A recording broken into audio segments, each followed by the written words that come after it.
नमो भगवते वासुदेवाय। जय माता दी दोस्तों, आप देख रहे हैं आपका अपना यूट्यूब चैनल व्रत त्योहार कथाएं। मैं हूं आपके साथ रिमझिम शर्मा। आप सभी भक्तों का कार्तिक मास महात्म्य के 21वें अध्याय में बहुत बहुत स्वागत है। आज इस अध्याय में मैं आपको कार्तिक महात्म्य के प्रसंग में राजा चोल और विष्णुदास की कथा सुनाने जा रही हूँ। तो सभी विष्णु भक्त प्रेम पूर्वक इस कथा का श्रवण करें। जय श्री हरि विष्णु। नारद जी कहते हैं, इस प्रकार विष्णु पार्षदों के वचन सुनकर धर्मदत्त को बड़ा आश्चर्य हुआ। वे उन्हें साष्टांग प्रणाम करके बोला, प्राय सभी लोग भक्तों का कष्ट दूर करने वाले श्री विष्णु की यज्ञ दान व्रत तीर्थ सेवन और तपस्याओं के द्वारा विधि पूर्वक आराधना करते हैं। उन समस्त साधनों में से कौन सा ऐसा साधन है जो श्री विष्णु को प्रीतिकारक तथा उनकी सामीप्य की प्राप्ति कराने वाला है? किस साधन का अनुष्ठान करने से उपयुक्त सभी साधनों का अनुष्ठान स्वतः हो जाता है? दोनों पार्षदों ने कहा, ब्राह्मण, तुमने बहुत ही उत्तम बात पूछी है। अब एकाग्रचित्त होकर सुनो। हम इतिहास सहित प्राचीन वृतांत का वर्णन करते हैं। पहले कांचीपुरी में चोल नामक एक चक्रवर्ती राजा हो गए हैं। उनके अधीन जितने भी देश थे वे भी चोल के नाम से ही विख्यात हुए। राजा चोल जब इस भूमंडल का शासन करते थे उस समय कोई भी मनुष्य दरिद्र, दुखी, पाप में मन लगाने वाला अथवा रोगी नहीं था। उन्होंने इतने यज्ञ किए थे जिनकी कोई गणना नहीं हो सकती। उनके यज्ञों के सुवर्णमय एवं शोभाशाली यूपों से भरे हुए ताम्रपर्णी नदी के किनारे चैत्र रथ वन के समान सुशोभित होते थे। एक समय की बात है कि राजा चोल अनंत शयन नामक तीर्थ में गए। वहां जगदीश्वर श्री विष्णु योगी निद्रा का आश्रय लेकर सो रहे थे। वहां लक्ष्मी रमन भगवान श्री विष्णु के दिव्य विग्रह की राजा ने विधि पूर्वक पूजा की। मणि, मोती तथा सुवर्ण के बने हुए सुंदर फूलों से पूजन करके उन्होंने भगवान को साष्टांग प्रणाम किया। प्रणाम करके वे जो ही बैठे उसी समय उनकी दृष्टि भगवान के पास आते हुए एक ब्राह्मण पर पड़ी जो उन्हीं की कांची नगरी के निवासी थे। उनका नाम विष्णुदास था। वे भगवान की पूजा करने के लिए अपने हाथ में तुलसी दल और जल लिए हुए थे। निकट आने पर उन ब्रह्मर्षि ने विष्णु सूक्त का पाठ करते हुए देवदेव भगवान को स्नान कराया और तुलसी की मंजरी तथा पत्तों से विधिवत पूजा की। राजा चोल, जो पहले से रत्नों से भगवान की पूजा की थी, वह सब तुलसी पूजा से ढक गई। यह देख राजा कुपित हो गए। विष्णुदास, मैंने मणियों तथा सुवर्ण से भगवान की पूजा की थी, वह कितनी शोभा पा रही थी, किंतु तुमने तुलसी दल चढ़ाकर सब ढक दी। बताओ ऐसा क्यों किया? मुझे तो ऐसा जान पड़ता है तुम बड़े मूर्ख हो, भगवान विष्णु की भक्ति बिल्कुल नहीं जानते। तभी तो तुम अत्यंत सुंदर सजी सजाई पूजा को पत्तों से ढके जा रहे हो। तुम्हारे इस बर्ताव पर मुझे बड़ा आश्चर्य हो रहा है। विष्णुदास बोले, राजन, आपको भक्ति कुछ भी नहीं पता, लेकिन राजलक्ष्मी के कारण आप घमंड कर रहे हैं। बताइए तो, आज से पहले आपने कितने वैष्णव व्रतों का पालन किया है? राजन ने कहा, यदि तुम विष्णु भक्ति से अत्यंत गर्व में आकर ऐसी बात करते हो तो बताओ तुम में कितनी भक्ति है। तुम तो दरिद्र हो, निर्धन हो। तुमने श्री विष्णु को संतुष्ट करने वाले यज्ञ और दान कभी नहीं किए हैं तथा पहले कभी देवालय भी नहीं बनवाया है। ऐसी दशा में भी तुम्हें अपनी भक्ति का इतना घमंड है। अच्छा, तो आज यहाँ जितने भी श्रेष्ठ ब्राह्मण उपस्थित हैं वे सभी कान खोलकर मेरी बात सुन ले। देखना, मैं भगवान विष्णु का दर्शन पाता हूँ या यह, इससे लोगों को स्वतः ही ज्ञात हो जाएगा कि हम दोनों में किस में भक्ति ज्यादा है। दोनों पार्षद बोले, ब्राह्मण। यह कहकर राजा चोल अपने राजभवन को चले गए और उन्होंने महर्षि मुद्गल को आचार्य बनाकर वैष्णव यज्ञ का अनुष्ठान किया, जिसमें बहुत से ऋषियों का समुदाय एकत्रित हुआ। बहुत सा अन्न खर्च किया गया, प्रचुर दक्षिणा बांटी गई। जैसे पूर्व काल में गया क्षेत्र के भीतर ब्रह्मा जी ने समृद्धशाली यज्ञ का अनुष्ठान किया था, उसी प्रकार राजा चोल ने भी महान यज्ञ आरंभ किया। उधर विष्णुदास भी भगवान के मंदिर में ही ठहर गए और श्री विष्णु को संतुष्ट करने वाले शास्त्रोक्त नियमों का भली भांति पालन करते हुए सदा ही व्रत का अनुष्ठान करने लगे। माघ और कार्तिक के व्रत, तुलसी के बगीचे की भली भांति पालन, एकादशी का व्रत, द्वादशाक्षर मंत्र का जप तथा गीत नृत्य आदि मांगलिक उत्सवों के द्वारा, षोडशोपचार द्वारा प्रतिदिन श्री विष्णु की पूजा, यही उनकी दिनचर्या थी। वे इन्हीं व्रतों का पालन करते थे। चलते, खाते और सोते समय भी उन्हें निरंतर श्री विष्णु स्मरण बना रहता था। वे समदर्शी थे और संपूर्ण प्राणियों में भगवान विष्णु को स्थित देखते थे। उन्होंने भगवान विष्णु के संतोष के लिए उद्यापन विधि सहित माघ और कार्तिक के विशेष विशेष नियमों का भी सर्वदा पालन किया। इस प्रकार राजा चोल और विष्णुदास दोनों ही भगवान विष्णु की आराधना करने लगे। दोनों ही अपने अपने व्रत में स्थित थे, दोनों की ही इंद्रियां और दोनों के ही कर्म भगवान में ही केंद्रित थे। एक दिन की बात है कि विष्णुदास ने नित्य कर्म करने के पश्चात भोजन तैयार किया, किंतु किसी ने उसे चुरा लिया। चुराने वाले पर किसी की दृष्टि भी नहीं पड़ी। विष्णुदास ने देखा भोजन गायब है, फिर भी उन्होंने दोबारा भोजन नहीं बनाया, क्योंकि ऐसा करने पर सायंकाल की पूजा के लिए अवकाश नहीं मिलता।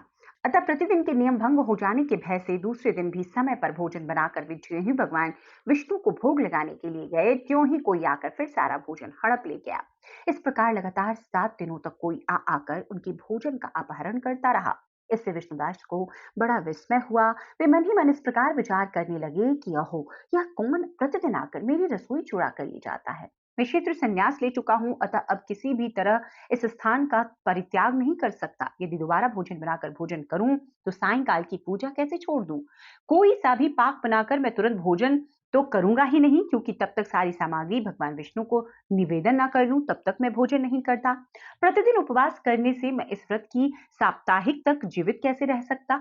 अच्छा, आज मैं रसोई की भली भांति रक्षा करूंगा। यूं सोचकर भोजन बनाने के पश्चात वे वहीं कहीं छिपकर खड़े हो गए। इतने में ही एक चांडाल दिखाई दिया, जो रसोई का अन्न हड़प ले जाने को तैयार खड़ा था।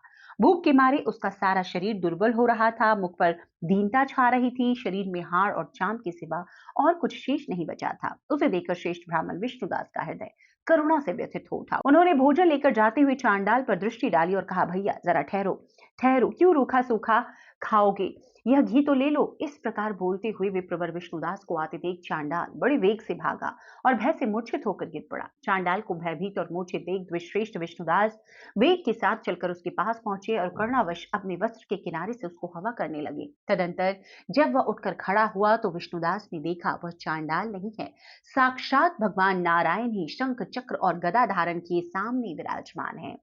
कटी में पीतांबर, 4 भुजाएं, हृदय में श्रीवत्स का चिन्ह तथा मस्तक पर किरीट शोभा पा रहे हैं। अलसी के फूलों की भांति श्याम सुंदर शरीर और कौस्तुभ मणि से जगमगाते हुए वक्षस्थल की अपूर्व शोभा हो रही है। अपने प्रभु को प्रत्यक्ष देखकर द्विश्रेष्ठ विष्णुदास सात्विक भावों से वशीभूत हो गए। वो स्तुति और नमस्कार करने में भी समर्थ न हो सके। उस समय वहां इंद्र आदि देवता भी आ गए। गंधर्व और अप्सराएं गाने और नाचने लगी। वह स्थान सैकड़ों विमानों से भर गया और देवर्षियों के समुदाय से सुशोभित होने लगा। चारों ओर गीत और वाद्यों की ध्वनि छा गई। तब भगवान विष्णु ने सात्विक व्रत पालन करने वाले भक्त विष्णुदास को छाती से लगा लिया और उन्हें अपने ही जैसा रूप देकर वे वैकुंठ धाम ले चले। उस समय यज्ञ में दीक्षित हुए राजा चोल ने देखा विष्णुदास एक सुंदर विमान पर बैठकर भगवान विष्णु के समीप जा रहे हैं। विष्णुदास को वैकुंठ धाम में जाते देख राजा ने तुरंत ही अपने गुरु महर्षि मुद्गल को बुलाया और इस प्रकार कहना प्रारंभ किया। राजा बोले, जिसके साथ लाग डांट होने के कारण मैंने यह यज्ञ दान आदि कर्म का अनुष्ठान किया, वह ब्राह्मण आज भगवान विष्णु का रूप धारण करके मुझसे पहले ही वैकुंठ धाम में जा रहा है। मैंने इस वैष्णव याग में भली भांति दीक्षित होकर अग्नि में हवन किया और दान आदि द्वारा ब्राह्मणों का मनोरथ पूर्ण किया, तथापि अभी तक भगवान मुझ पर प्रसन्न नहीं हुए और इस ब्राह्मण को केवल भक्ति के कारण ही श्रीहरि ने प्रत्यक्ष दर्शन दिया। अतः जान पड़ता है भगवान विष्णु केवल दान और यज्ञों से प्रसन्न नहीं होते, उन प्रभु का दर्शन कराने में भक्ति ही प्रधान कारण है। दोनों पार्षद कहते हैं, यूं कहकर राजा ने अपनी भांजी को राज सिंहासन पर अभिषिक्त कर दिया। वे बचपन से ही यज्ञ की दीक्षा लेकर उसी में संलग्न रहते थे, इसीलिए उन्हें कोई पुत्र नहीं था। यही कारण है कि उस देश में अब तक भांजे ही सदा राजा के उत्तराधिकारी होते हैं। वे सब के सब राजा चोल के द्वारा स्थापित आचार का ही पालन करते हैं। भांजे को राज्य देने के पश्चात राजा यज्ञशाला में गए और यज्ञ कुंड के सामने खड़े होकर श्री विष्णु को संबोधित करते हुए 3 बार उच्च स्वर से निम्नांकित वचन बोले, भगवान विष्णु आप मुझे मन, वाणी, शरीर और क्रिया द्वारा स्थिर भक्ति प्रदान कीजिए। यूं कहकर वे सबके देखते देखते अग्निकुंड में कूद पड़े। उस समय मुद्गल मुनि ने क्रोध में आकर उनकी शिखा उखाड़ डाली। तभी से आज तक उस गोत्र में उत्पन्न होने वाले समस्त मुद्गल ब्राह्मण बिना शिखा के ही रहते हैं। राजा ज्यों ही अग्निकुंड में कूदे, उसी समय भक्त वत्सल भगवान विष्णु प्रकट हो गए। उन्होंने छाती से राजा को लगाकर एक श्रेष्ठ विमान पर बिठाया, फिर अपने ही समान रूप देकर उन्हें देवेश्वर ने देवताओं सहित वैकुंठ धाम को प्रस्थान किया। दोनों भक्तों में जो विष्णुदास थे वे पुण्यशील नाम से प्रसिद्ध भगवान के पार्षद हुए, तथा जो राजा चोल थे उनका नाम सुशील हुआ।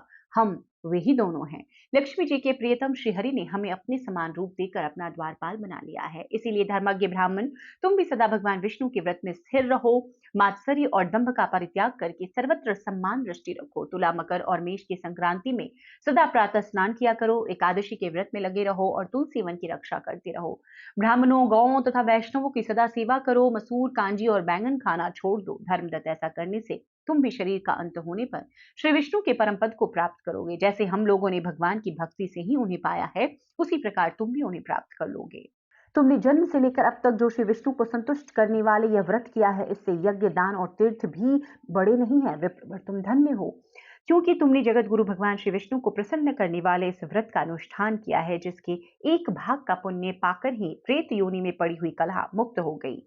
अब हम लोग इसे भगवान विष्णु के लोक में लेकर जा रहे हैं। नारद जी कहते हैं, राजन, इस प्रकार विमान पर बैठे हुए विष्णु के दूतों ने धर्मदत्त को उपदेश देकर कलह के साथ वैकुंठ धाम की यात्रा की। तत्पश्चात धर्मदत्त भी पूर्ण विश्वास के साथ उस व्रत में लगे रहे और शरीर का अंत होने पर अपनी दोनों पत्नियों के साथ वे भगवान के परम धाम को चले गए। जो पुरुष इस प्राचीन इतिहास को सुनता और सुनाता है, वह जगत गुरु भगवान की कृपा से उनका सानिध्य प्राप्त कराने वाली उत्तम गति को पाता है। तो इस प्रकार कार्तिक मास महात्म्य का यह 21वां अध्याय यहाँ पर समाप्त होता है। उम्मीद करती हूँ सभी भक्तों ने प्रेम पूर्वक इस कथा का श्रवण किया होगा। कथा अगर पसंद आई है तो लाइक जरूर कीजिएगा, आगे ज्यादा से ज्यादा लोगों तक शेयर जरूर कर दीजिए। चैनल पर पहली बार आए हैं, इस तरह की जानकारियां अच्छी लगती है तो चैनल को कृपया कर सब्सक्राइब भी जरूर कर लें। वीडियो देखने के लिए बहुत बहुत शुक्रिया। जय श्री विष्णु, जय माता लक्ष्मी।